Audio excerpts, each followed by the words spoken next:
আসসালামু আলাইকুম cooking recipe চ্যানেলে আপনাদেরকে স্বাগত জানাই। আজ আপনাদের সঙ্গে শেয়ার করব মিক্সার জারে কাঁচা ডিম দিয়ে অবাক করা একটা রেসিপি। এই রেসিপিটা আপনারা একবার খেলে বারবার খেতে চাইবেন, এতটাই সুন্দর হয় খেতে। অবশ্যই আপনারা স্কিপ না করে পুরো রেসিপিটা দেখে নেবেন। আশা করছি রেসিপিটা আপনাদেরকে খুবই ভালো লাগবে।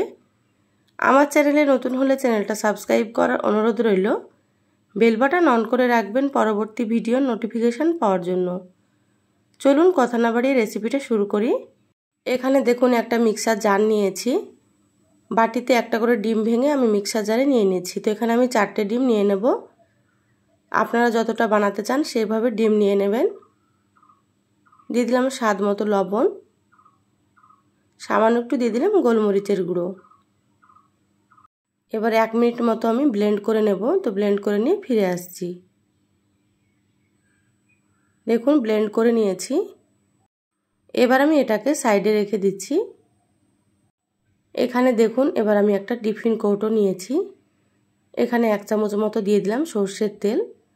এইভাবে করে কৌটোতে আমি তেলটা ব্রাশ করে নিচ্ছি। খুব সুন্দর করে একটু ব্রাশ করে নিতে হবে। দেখুন তেলটা ব্রাশ করে নিলাম। ব্লেন্ড করা ডিম টিফিন কৌটোতে নিয়ে নিলাম। ডিম আপনারা কিন্তু হ্যান্ড উইক্স দিয়ে এইভাবে মিশিয়ে নিতে পারেন, তাতে করে একটু সময়টা বেশি লাগবে। দেখুন এটা রেডি হয়ে গিয়েছে। এবার গ্যাস অন করে একটা কড়াই দিয়ে দিলাম। এবার এখানে দিয়ে দিচ্ছি আমি পানি। তো এখানে আমি 2 কাপ মতো পানি দিয়ে দিলাম। এবার এখানে দেখুন একটা স্ট্যান্ড দিয়ে দিচ্ছি। এবার আমি টিফিন কৌটোটা সমানভাবে বসিয়ে দেব স্ট্যান্ডের উপরে। দেখুন সমান করে বসিয়ে দিলাম। এবার ঢাকনাটা লাগিয়ে দিচ্ছি। এবার কড়াইয়ের ঢাকনাটা আমি দিয়ে দেব। গ্যাসের আঁচ মিডিয়ামে রেখে 10 মিনিট মতো আমি ভাপিয়ে নেব। ফিরে আসলাম 10 মিনিট পর। দেখুন ঢাকনাটা খুলে নিচ্ছি। এবার একটা কাঠি দিয়ে দেখে নেব এটা ভাপানো হয়েছে কি। দেখুন সুন্দর মতো ডিম ভাপানো হয়ে গিয়েছে, কাঠিতে লেগে যাচ্ছে না। তো ডিমটা নামিয়ে আমি পুরোপুরি ঠান্ডা করে নিয়ে আপনাদেরকে দেখাচ্ছি। দেখুন ডিম পুরোপুরি ঠান্ডা করে নিয়েছি। এবার একটা ছুরি দিয়ে এইভাবে সাইডটা ছাড়িয়ে নিচ্ছি।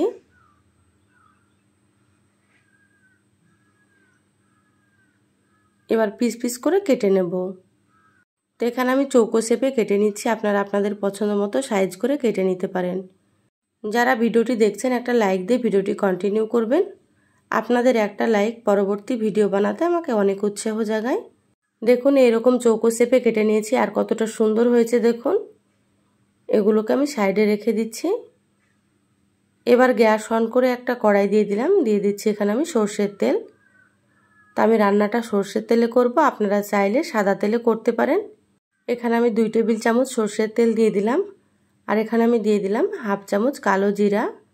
আর দিয়ে দিচ্ছি একটা পেঁয়াজ কুচি মিডিয়াম সাইজের। এবার নেড়ে চেড়ে পেঁয়াজটা ভেজে নেব। দেখুন পেঁয়াজগুলো ছোট ছোট করে কুচি করে নিয়েছি। আপনারাও কিন্তু এইভাবেই কুচি করে নেবেন। পেঁয়াজটা লাল করে ভেজে নিচ্ছি।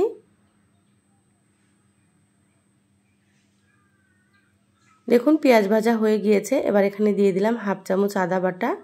আর দিয়ে দিচ্ছি 1/2 চামচ রসুন বাটা। এখানে দিয়ে দিলাম একটা টমেটো কুচি।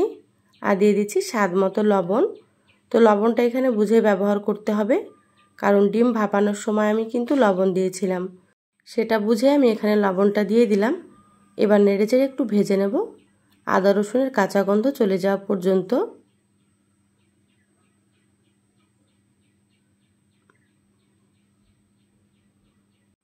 আদা রসুনটা ভেজে নেওয়া হয়ে গিয়েছে, আমি 1 মিনিট মতো ভেজে নিয়েছি।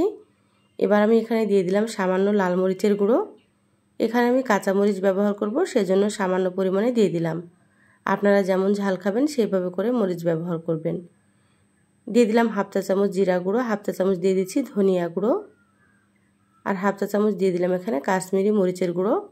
কাশ্মীরি মরিচের গুঁড়োটা আমি কালারের জন্য দিয়ে দিলাম, আপনারা চাইলে কাশ্মীরি মরিচের গুঁড়ো স্কিপ করতে পারেন। এখানে আমি 1/2 চা চামচ দিয়ে দিলাম হলুদ গুঁড়ো। সামান্য পরিমাণে দিয়ে দিলাম পানি।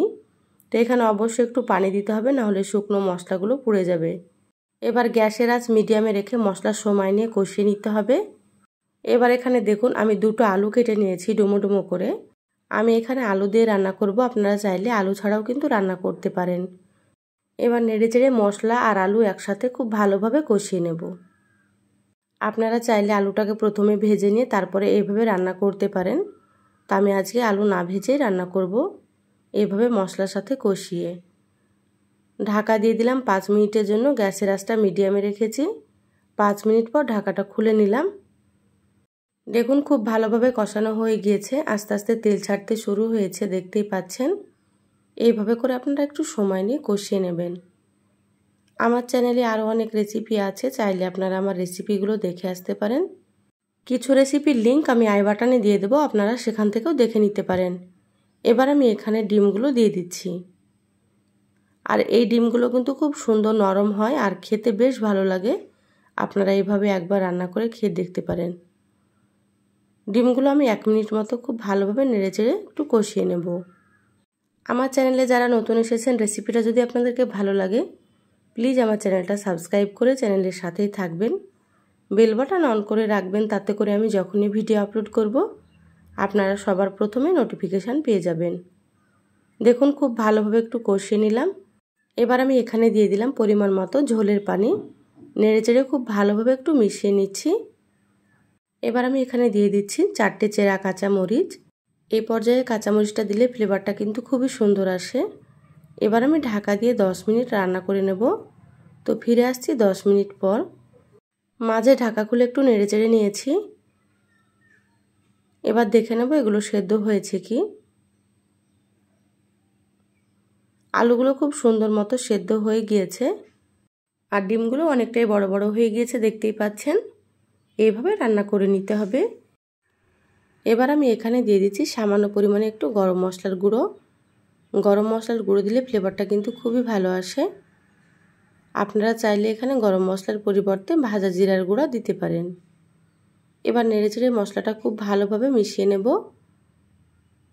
আর ঝোলটা আমি এরকমই রাখবো, যেহেতু এখানে আলু দেওয়া আছে, নামানোর পরে একটু ঘন হয়ে যাবে। দেখুন রান্না হয়ে গিয়েছে, গ্যাস বন্ধ করে দিলাম। ঢাকা দিয়ে আমি 5 মিনিট মতো রেখে দিচ্ছি, তারপর আপনাদেরকে আমি সার্ভ করে নিয়ে দেখাচ্ছি। দেখুন 5 মিনিট পর আমি বলে ঢেলে নিয়েছি। আর কালারটা দেখে হয়তো আপনারা বুঝতে পারছেন রান্নাটা কত সুন্দর হয়েছে। ডিমের এই রেসিপিটা গরম ভাত, রুটি বা পরোটার সাথে খুবই ভালো লাগে। তো অবশ্যই আপনারা এইভাবে একবার রান্না করে খেয়ে দেখবেন। বাড়ির ছোট থেকে বড় সকলেই কিন্তু খুবই পছন্দ করবে। তো এই সহজ রেসিপিটা আপনাদেরকে কেমন লাগলো অবশ্যই আমার চ্যানেলের কমেন্ট বক্সে কমেন্ট করে জানাবেন। ভালো লাগলে একটা লাইক দিয়ে যতটা সম্ভব আপনারা ভিডিওটা শেয়ার করে দিবেন। সবাই অনেক বেশি ভালো থাকবেন, সুস্থ থাকবেন। দেখা হবে আবারও কোনো নতুন রেসিপিতে। ধন্যবাদ সবাইকে। আল্লাহ হাফেজ।